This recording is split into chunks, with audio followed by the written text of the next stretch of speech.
us today. This is my friend Alison, who's joined me to talk about essential oils. I've been working in using essential oils since 2006 when I did my massage and aromatherapy course. They are my go-to whenever there's like a sign of a spot or a sore throat or a cold. You know, I burn eucalyptus and frankincense as soon as one of the kids have a cold to clear all the bacteria in the air. I use lavender all the time to help me sleep, for burns, just to help me feel relaxed.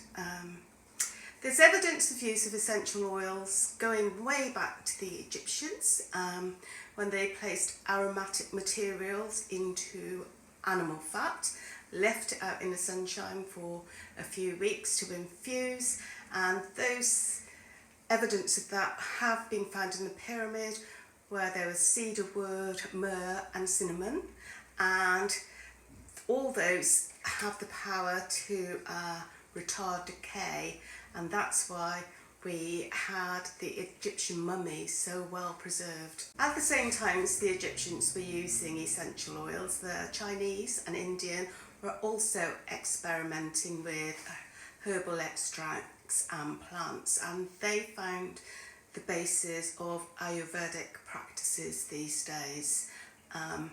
In the same way, the Europeans and early Romans used essential oils mainly to bathe in, to stop infection, and the poem Ringa Ringa Roses was actually about the posies of flowers keeping away the plague from the people who used to hold them, and it was only kind of rich people who could have these posies of flowers.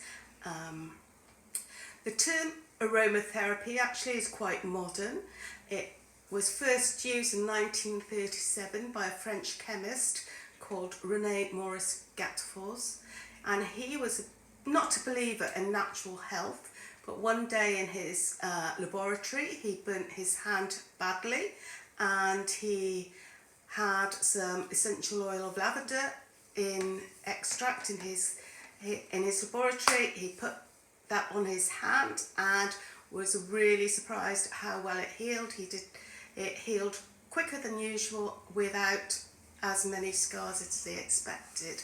And in fact, I have used lavender for a friend's son who accidentally put his hand on a hot barbecue. I put it on a towel, and he held that in his hand, and he had very few, no scars from that. So it does work. Mm-hmm. So Alison, do you want to add anything to that?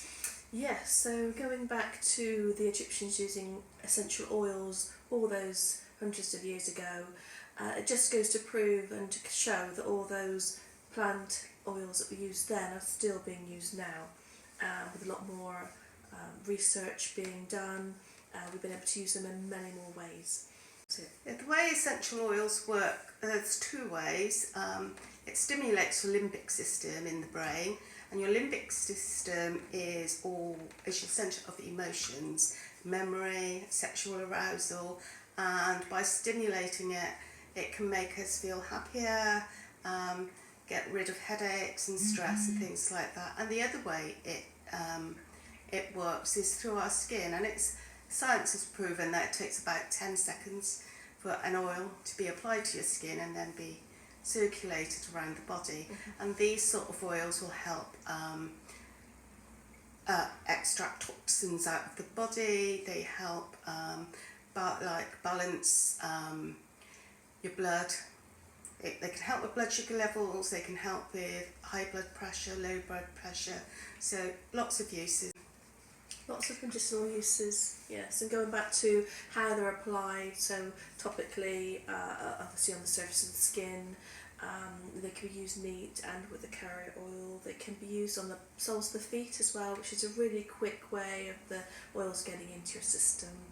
A few of the oils you have to be careful how you're using them and how sensitive you are to the oils. The carrier oil is a really good way of starting you off if you're not quite sure how they're going to react with your skin, and so there's many carrier oils that you can use to support that. Can you tell us one? Okay, so the one which is sort of I use mostly is fractionated coconut oil, because it has no scent and it doesn't take the scent away from the essential oils.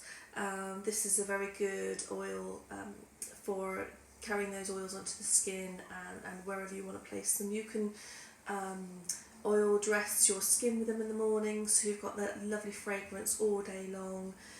So you feel as if you're bathed in all the lovely, wonderful essential oils, and breathing them in all day long actually helps your mood and helps you in so many different ways that you wouldn't sort of have normally in normal sort of potions. Or as a massage therapist, I usually use almond oil as a carrier oil. I've also used avocado oil, which is green in colour, but it's very good for softening your skin. But you can use any oil, rapeseed oil, you can olive oil, whatever you want to do. The only thing to be aware of, as Alison said, is that if it's got a scent of its own, it could overpower the scent of the essential oil. Where do we get essential oils from? How are they made? Okay, so sourcing these essential oils are done very, very carefully, and a lot of specialist equipment is used in sourcing these, and they are sourced from over about 40 different countries worldwide. So that the farmers grow these oils naturally in their environment, making them very organic. But the way in which they're also sourced is very carefully thought out as well. The best seeds, the best soil, the best equipment and the best growing conditions are all considered when these oils are taken and used. So there's a brand that I use called doTERRA. They partner with farmers across the world and they work with them closely to get the oils extracted and used, and these farmers are paid within days of their resources from their oils that are taken or leaves. So it's all about fair trade. Their wages and their working conditions are also considered as well. So part of what they do is, once they have all the necessary plants and leaves and flowers, petals, buds, fruits, all of these lovely wonderful parts of the plant is taken. So distillation is one source, one way of getting these oils extracted, and it's a very fragile process. It's used as steam through the plants, or the water's heated up, the steam comes through the plants, that is then carried through into a tube where it's collected in separate places. So the oils will be collected in one area with the water being collected in the other, and so this area where it cools down and separates is where the oils can be collected and used. So that's separated from the water. The next part is the expression. Expression is usually or always used for citrus fruits, where the oils are extracted from the skin of the citrus fruits, and these are used in a way that they're actually squashed and squeezed from the actual rind or the actual oil, skin of the fruit as well. So, and that produces then a pure and concentrated, potent citrus oil. Right. Okay, Alison, now we know how we get essential oils out of the plants. How can we actually use them in our day-to-day life? So there are several ways. Diffusion is a good way, where you can use a diffuser. It's mixed with water and the oils are placed in there, and it then creates this sort of steam which then moves about your room, it disperses around your room in that way. So you can walk into a room, it'll be already dispersed. Also, the other way is to inhale it directly. So you could just rub it on your hands, cup your hands, and inhale it directly like that if you don't have a diffuser, or if you're out and about and you just need that instant oil support. The other way is topical, which we've mentioned before about using it with a carrier oil, using it at the bottom of our feet, on different parts of the body, our pulse points, our reflex points, to help stimulate those parts that we want to help. It can be used in food additives, so you could use lemon for your lemon drizzle cake, you could use it oregano in your spaghetti bolognese. You can have so many different uses, and they're very good for, and there's dietary supplements that you can use as well, and if you wanted to take them internally, you're going to put them in a glass of water, you could put them on a teaspoon, or you could put them in a veggie cap and ingest it directly down. That's particularly good if you have hot oils, such as oregano, which are not very good if you sort of get them on your lips or your tongue. They're not very comfortable at all. Okay, I went to an essential oil party at Alison's, and she was talking about veggie caps, and I didn't know what they were. So Alison, can you explain what they are? Mm-hmm.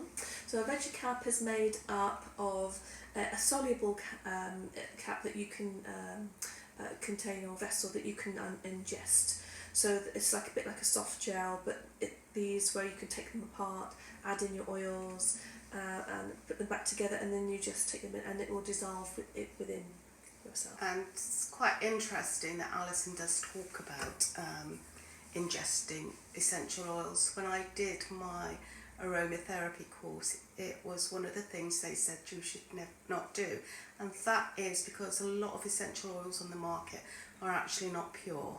They are mixed with other things, and you can get allergic reactions to them, so they would advise not to use it. Now, Alison uses doTERRA oils, and they are 100% pure and 100% safe to ingest. Now, when I was at this aromatherapy party at Alison's, she did make, quite sadly, a gin cocktail without the gin.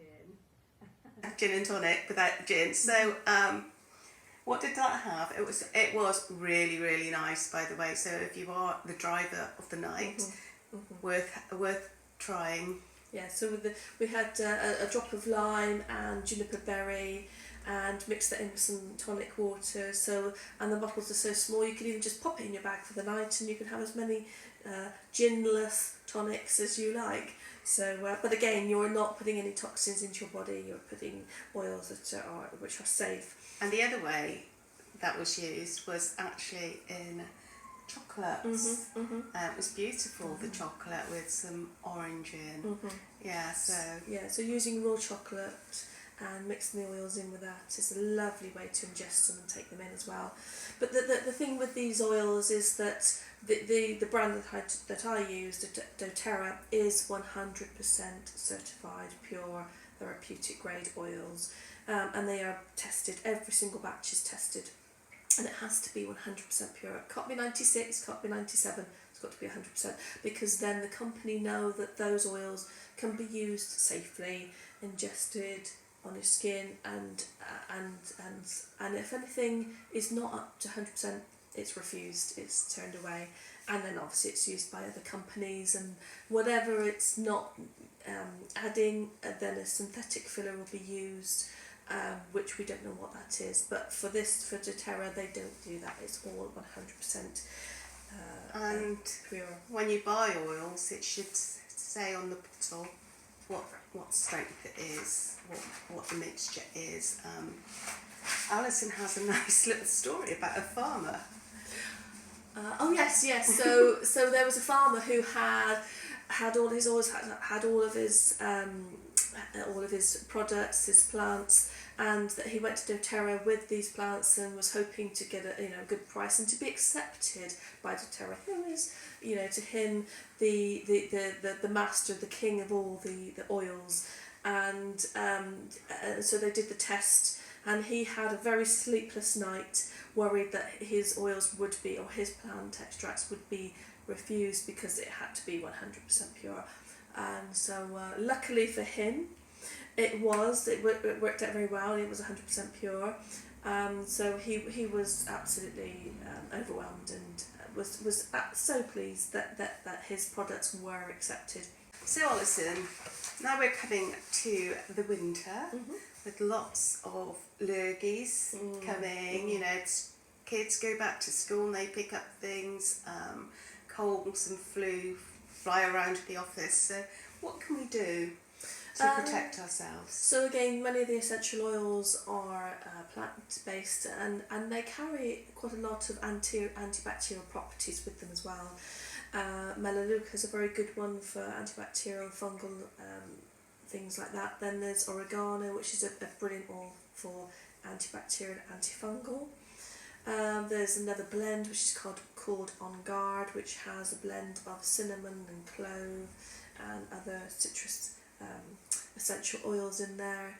And what you can do with these oils is the On Guard can be ingested, so you put a couple of those in a veggie cup with oregano as well, and you can even add frankincense in there as well, which has anti-inflammatory properties. Put them in a veggie cup and have one of those 3 times a day for a few days. That usually does the trick. And then you can put some of the oils in a bottle, a spray bottle, where you mix it with white vinegar and water, and you can spray the surfaces with those oils, and those will actually act as an antibacterial for up to 36 hours, which are much better than shop bought ones, which are full of chemicals that we can't even pronounce, let alone understand, and they only last about 4 hours. So and the thing is, with a lot of the oils, you can still diffuse them, you can still put them, ingest them as well. So there's different ways you can use them.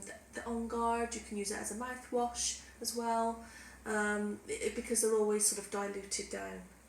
Yeah, one of the things I really like to do as soon as one of my family have a little sniffle coming up is to burn eucalyptus, because that helps clear your decongestant system. So yes, there's many oils, and really it all depends on what you're drawn to, how they react with you, how you feel, how it makes you feel when you're using them. So you want to be enjoying them, you want it to energize you and lift your mood, and for you to have the benefits from those different oils and not have any side effects. That doesn't happen. It's all about the side benefits and not the side effects. But the use of essential oils has really moved forward a lot, and France, they're quite much more advanced than we are in England with using essential oils, and they actually have aromatherapy doctors, and if you have an infection, what they do is they actually grow your bacteria in a petri dish and then put together essential oils, test it, and the ones that work on it, they do a special combination just for you to take to fight any infection. And there's much more exploratory work going on in that area these days because of these superbugs and people not reacting to antibiotics anymore. I think oregano was actually recently used in a study. There was a young lad at university who was just sort of discovering the differences between the oils. So he had 2 petri dishes with the bacteria in there and used the oregano in one, and then he used the penicillin in the other, and after a couple of days had gone back for the results, and the penicillin had killed 99.9% of bacteria, whereas the oregano had killed 100% of the bacteria.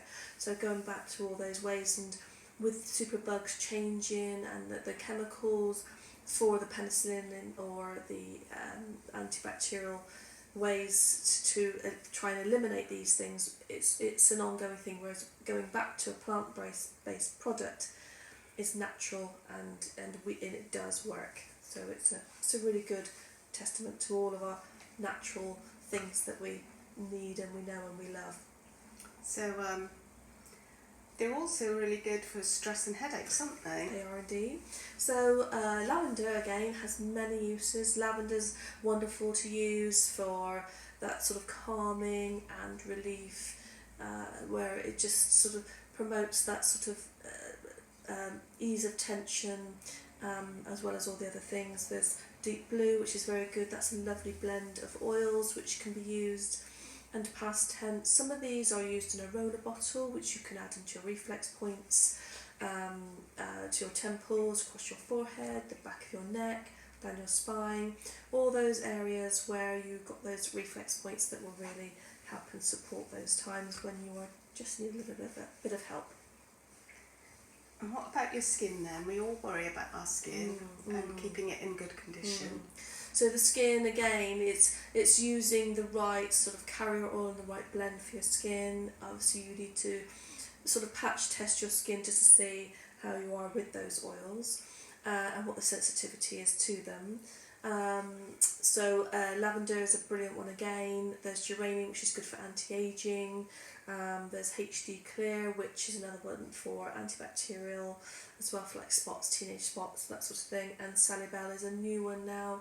There's Immortelle, which is another one, which is supposed to be the gold of everything for your skin, and it just and you can use them very finely over your skin. It was just promoting that and supporting that cellular renewal as well. So you can do that from the outside, and then for the interior as well, for internally you can take things like a lifelong vitality pack, which includes your omega oil, and you have cellular renewal complex, and also you've got your food supplement in there as well, which combined you've got about 12 portions of fruit and veg in those supplements a day, and it helps to make up quite a lot of the dietary losses that we don't always have and we can't always cram into our day as well. So internally and externally. So Alison, we've heard all these wonderful uses for essential oils. Is there anything you need to be aware of? Are there any side effects? Not side effects, just side benefits. However, the use of your essential oils, you have to be respectful to them, because the essential oils are very potent and a little goes a very long way. So for example, peppermint oil, 1 drop of peppermint oil is equivalent to 28 cups of peppermint tea. And sometimes if you use it neat on the skin, it can be a little bit hot and a little bit cold, so lots of different sensations. So if you need to use a carrier oil, that's a really sensible way of using the oil. But diluting it with the carrier oil will make it go further as well, and will have more spreadability. So if you're a first time user, always do a patch test, use the carrier oil with your oil and see how it reacts with your skin. The other thing with the safety of the oils, especially citrus oils, all the citrus oils, they are photosensitive to the sun. So if you're using citrus oils and you go out in the sun, the chances are you're probably going to get burnt. So it's an ideal either to wear it for the evening or use it in the evening or cover up. Or you can burn it during the day. It's only if you apply it to your skin that you might get problems. But I mean, essential oils are generally safe to use anywhere on the skin. And the other thing is for children, if you're going to use it on children, is the best to use a carrier oil as well, and to really dilute it down even more so with the children. And there are ratios of carrier oil to oil which need to be used sensibly. Alison has a Facebook page, Oils for Life. So if you have any questions about what we've talked about today, just contact her, like the page, join the group, so you keep informed. We're also going to produce a document that covers everything that we've talked about today, and look out for that over the next few days.